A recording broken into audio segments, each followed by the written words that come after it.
If anyone told me that love could feel like standing at the edge of a hurricane, I would have laughed in their face.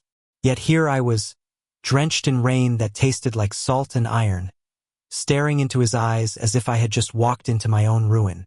Ethan's family called me a mistake the first time they saw me. No, not just a mistake, a threat. They said I would ruin his future, stain their name, drag him into a life that wasn't meant for him. But Ethan, reckless as he was, only smiled and took my hand under the dinner table.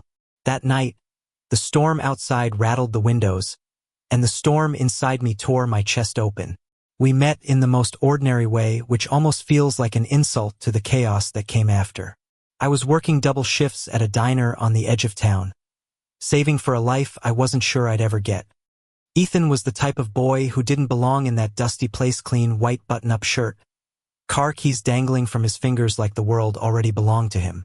He ordered black coffee, no sugar, like he wanted to prove something. When I slid the cup across the counter, our hands brushed. His gaze lingered too long. That was all it took. Love wasn't instant, not really, but it was undeniable.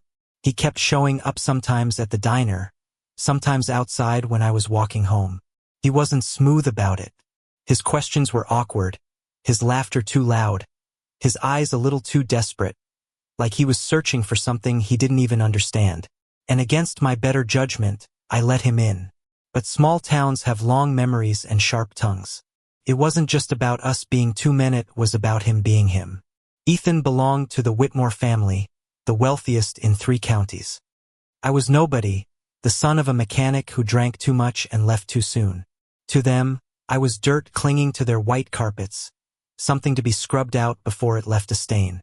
The night it all broke open, his father looked me in the eye across their polished oak dining table and said, "You will never be part of this family. You are nothing." Ethan's fork clattered onto the plate, his face burning red, but I just sat there. My throat had closed up, and every word I wanted to shout turned into ash on my tongue. I left before dessert was served. I thought that would be the end. I told myself to let him go, that boys like Ethan were born into cages made of gold and expectations. But he didn't let me. He came to my tiny apartment in the middle of the night, rain dripping from his hair, and kissed me like he had chosen war over peace. That kiss was the beginning of everything. The storm that night was nothing compared to the one that followed. His family cut him off when they found out he refused to leave me. He lost the house, the money, the security he'd never known life without. We lived on ramen noodles and secondhand blankets, working jobs that barely kept the lights on. And yet, in that cramped 1-bedroom apartment with cracked walls and a leaky sink, I had never felt so alive. But happiness for us was always borrowed time. The town whispered, glared, judged. Sometimes I wondered if the air itself was poisoned with their disapproval. And when the test turned positive, when the small blue line showed up on that stick we could barely afford, I knew the storm wasn't done with us yet. It wasn't supposed to happen. Science, logic, reason, all of it said we shouldn't be here, shouldn't be standing in that bathroom staring at the impossible. But life had a way of rewriting rules, of reminding us that love makes miracles out of ruins. We didn't care how, only that it was real. That child was ours. Ethan's eyes brimmed with tears when I showed him. He cupped my face, kissed me so hard I could taste the salt of his tears, and whispered, "We'll protect them, no matter what." But the world wasn't ready. His family wasn't ready. And the town sure as hell wasn't ready. The whispers turned into shouts, the glares into threats. I'd never been so terrified and never so certain. Because when the thunder rolled and the lightning split the sky that night, Ethan took my hand, pressed it against his heart, and swore that no matter how fierce the storm, we'd face it together. That vow, made under the wrath of heaven itself, was the chain that bound us knit in prison. But in love, it wasn't easy. We broke, we bled, we nearly gave up. But every time we came back to each other, like 2 stubborn souls too foolish to let go. And when our child's first cry filled the air, fragile but strong, I knew the world had changed forever. I had never imagined that silence could feel so heavy. The night our child was born, there were no words left between Ethan and me, only breaths, tears, and the fragile weight of a new life cradled in our arms. That small bundle was proof that the world had been wrong about us, that love didn't bow to rules or bloodlines. Yet even in that miracle, fear lingered. For weeks, we lived like fugitives from judgment. Ethan's family didn't visit. They didn't call. The world outside our door was colder than the January winds slicing through the cracks of our old apartment. Still, when I watched Ethan rock our baby to sleep, humming songs he barely remembered from childhood, I felt something larger than fear, something almost holy. But life has a way of circling back. The Whitmores didn't disappear. They arrived one afternoon like a storm that had been waiting on the horizon, black car gleaming in front of our building. Ethan froze when he saw his father step out, a man carved out of steel and pride. I expected shouting, expected venom. What I didn't expect was silence broken only by the sound of our child fussing in Ethan's arms. His father's eyes locked on that tiny face. Something cracked in him, maybe not enough to undo years of cruelty, but enough to soften the edges. He didn't reach out, didn't apologize, but he didn't turn away either. And for Ethan, that sliver of acknowledgement was both too little and far too much. We didn't beg. We didn't argue. We simply stood there, as a family, daring him to deny what he saw with his own eyes. Eventually, he left without a word. Ethan's shoulders slumped, and I knew then that waiting for his family's acceptance would be like waiting for a drought to bring rain.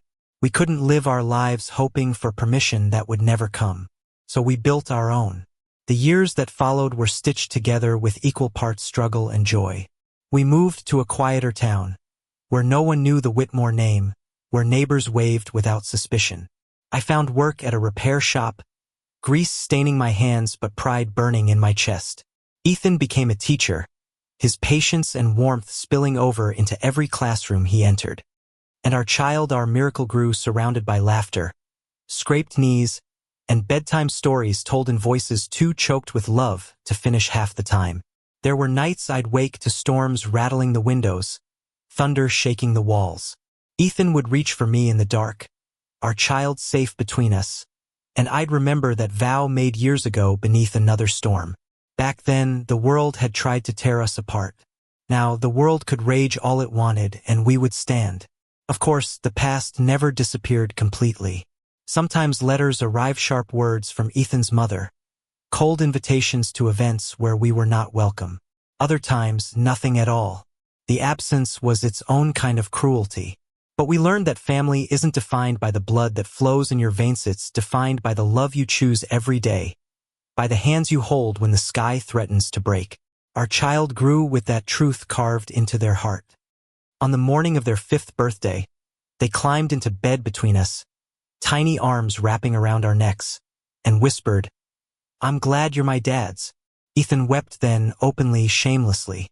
I held them both and felt the weight of every storm, every scar, every cruel word that had tried to break us. None of it mattered anymore. The world outside could roar, but inside, we had built something untouchable. The final time we crossed paths with his family was at a funeral. The Whitmore name carried power, but even power couldn't stop death. We arrived hand in hand, our child holding tight to Ethan's other side. The whispers rippled through the crowd like fire on dry grass, but we didn't falter. Ethan's mother looked at him with eyes that flickered between shame and longing. His father, grayer now, simply stared. No one tried to take our child from us. No one tried to erase what we had built. For once, silence was not a weapon, it was a surrender. On the drive home, rain began to fall again, soft and steady against the windshield. Ethan reached for my hand, and I remembered the boy who once showed up at my apartment drenched in rain, defying the world for a love no one believed in. He was still that boy, and I was still the fool who chose him, again and again, until choosing became the only truth left. We pulled into our driveway, the golden light of home spilling out through the windows. Our child's laughter filled the air as they ran ahead of us. Ethan looked at me, eyes glistening, and whispered, "We made it, didn't we?" I smiled through the storm and kissed him there, under the rain, under the weight of everything we had endured. "Yes," I said, "we made it." And in that moment, I knew family wasn't something given, it was something claimed. Something built from the wreckage, carved out of storms, bound together not by names or blood, but by vows whispered when the world wanted us silent. Our love had survived. Our child thrived.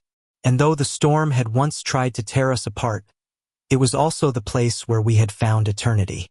Because sometimes, it takes the fiercest storm to show you what was unbreakable all along. Thank you for listening.